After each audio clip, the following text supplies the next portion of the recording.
Saudara-saudari terkasih dalam Kristus, hari ini Sabtu 3 Mei 2025 merupakan pesta Santo Filipus dan Yakobus, Rasul. Bacaan dibawakan oleh Vincentius Johan, Mazmur dilantunkan oleh Lydia Hanafi, dan renungan ditulis oleh Maria Monica. Selamat menekuni Sabda Allah. Mari berziarah dalam pengharapan untuk dunia yang lebih baik.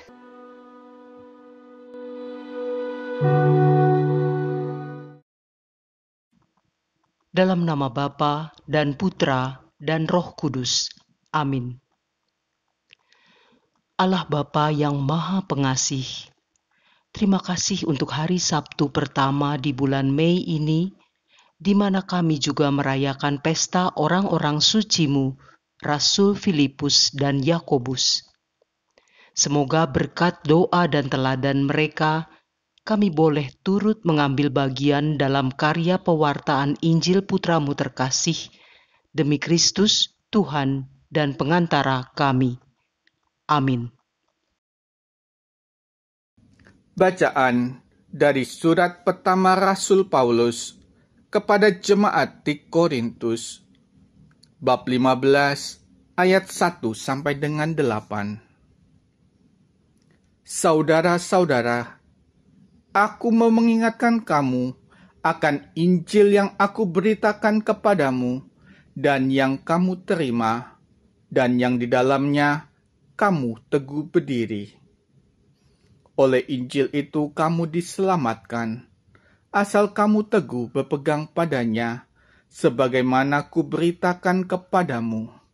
Kecuali kalau kamu telah sia-sia saja menjadi percaya. Sebab yang sangat penting telah kusampaikan kepadamu, yaitu apa yang telah kuterima sendiri, yakni bahwa Kristus telah wafat karena dosa-dosa kita sesuai dengan kitab suci, bahwa ia telah dimakamkan dan pada hari yang ketiga telah dibangkitkan sesuai dengan kitab suci, bahwa ia telah menampakkan diri kepada Kefas dan kemudian kepada ke-12 muridnya.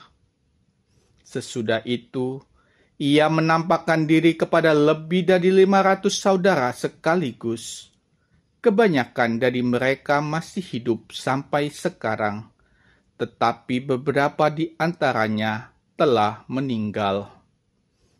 Selanjutnya ia menampakkan diri kepada Yakobus, lalu kepada semua rasul, dan yang paling akhir, ia menampakkan diri juga kepadaku, seperti kepada anak yang lahir sebelum waktunya.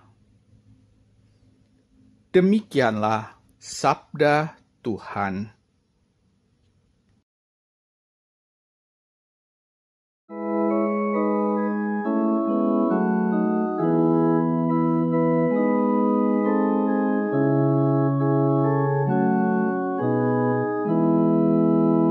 Di seluruh bumi bergemalah suara mereka. Langit menceritakan kemuliaan Allah, dan cakrawala memberitakan karya tangannya. Hari yang satu mengisahkannya kepada hari yang lain, dan malam yang satu menyampaikan pengetahuannya kepada malam berikut. Di seluruh bumi bergemalah suara mereka. Meskipun tidak berbicara dan tidak memperdengarkan suara, namun di seluruh bumi bergaunglah gemanya. dan amanat mereka sampai ke ujung bumi. Di seluruh bumi bergemalah suara mereka.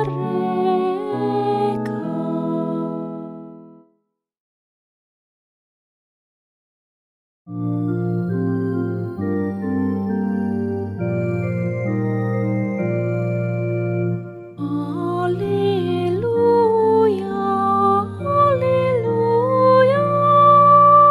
Akulah jalan, kebenaran dan hidup. Filipus, barang siapa melihat aku, ia telah melihat Bapa. Haleluya, haleluya.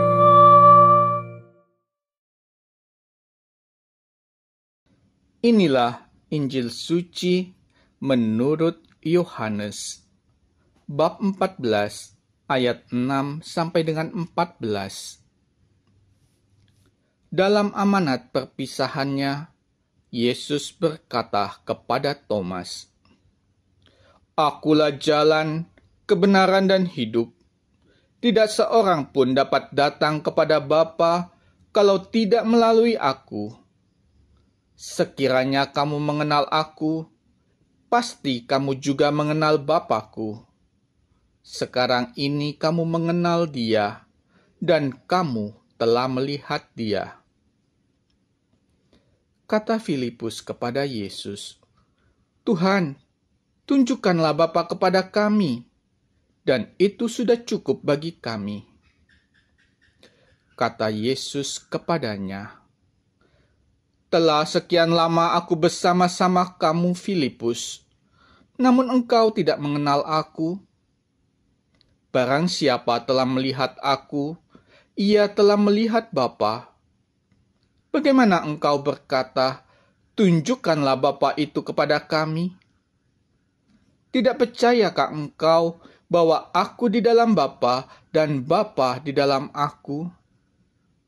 Apa yang aku katakan kepadamu, tidak aku katakan dari diriku sendiri, tetapi Bapa yang diam di dalam aku, Dialah yang melakukan pekerjaannya. Percayalah kepadaku bahwa aku di dalam Bapa dan Bapa di dalam aku. Atau setidak-tidaknya, percayalah karena pekerjaan-pekerjaan itu sendiri. Aku berkata kepadamu, sesungguhnya barang siapa percaya kepadaku, ia akan melakukan juga pekerjaan-pekerjaan yang aku lakukan, bahkan pekerjaan-pekerjaan yang lebih besar daripada itu. Sebab aku pergi kepada Bapa, dan apa juga yang kamu minta dalam namaku, aku akan melakukannya, supaya Bapa dipermuliakan di dalam Anak. Jika kamu meminta sesuatu kepadaku dalam namaku, aku akan melakukannya." Demikianlah sabda Tuhan.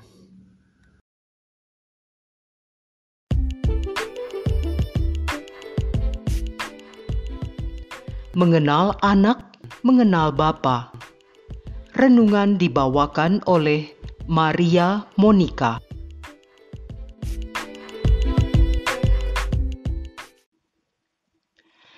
Tuhan, tunjukkanlah Bapa itu kepada kami. Itu sudah cukup bagi kami. Begitu Rasul Filipus bertanya kepada Yesus saat mendengarkan amanat perpisahan Yesus menjelang sengsara dan kematiannya. Kita patut bertanya, apa maksud pertanyaan itu? Saya merasakan pertanyaan itu seperti orang yang sedang mencari kepastian. Ya, sesuatu yang dapat dilacak secara lahiriah seringkali menjadi tuntutan semua orang pada umumnya, yaitu sesuatu yang dapat dipegang atau diraba, dilihat, diendus, dikecap, ataupun didengar langsung. Yang semua itu bisa direkam oleh panca indera dari raga duniawi kita sehingga dapat dinalar secara manusiawi. Pertanyaannya adalah, bagaimana Allah yang maha segalanya itu bisa masuk dalam penalaran manusia yang merupakan ciptaannya? Ibu, Bapa, kaum muda, rekan peziarah pengharapan yang dikasihi Tuhan Yesus.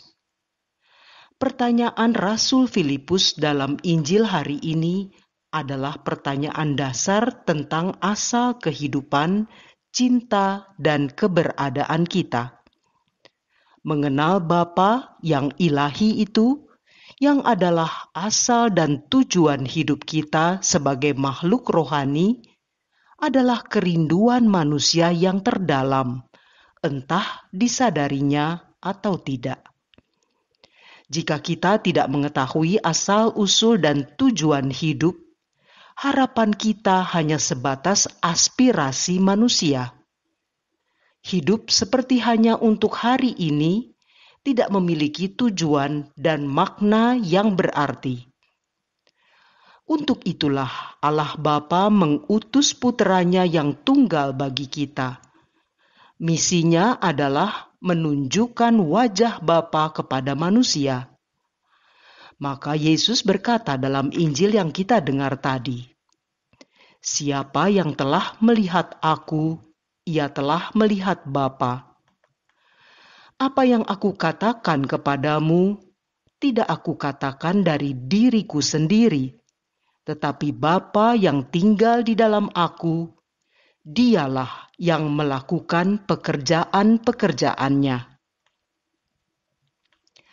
Apa yang dikatakan Yesus ini menjadi contoh yang sempurna bagaimana Ia mengantar kita bukan kepada dirinya sendiri, melainkan kepada Bapa.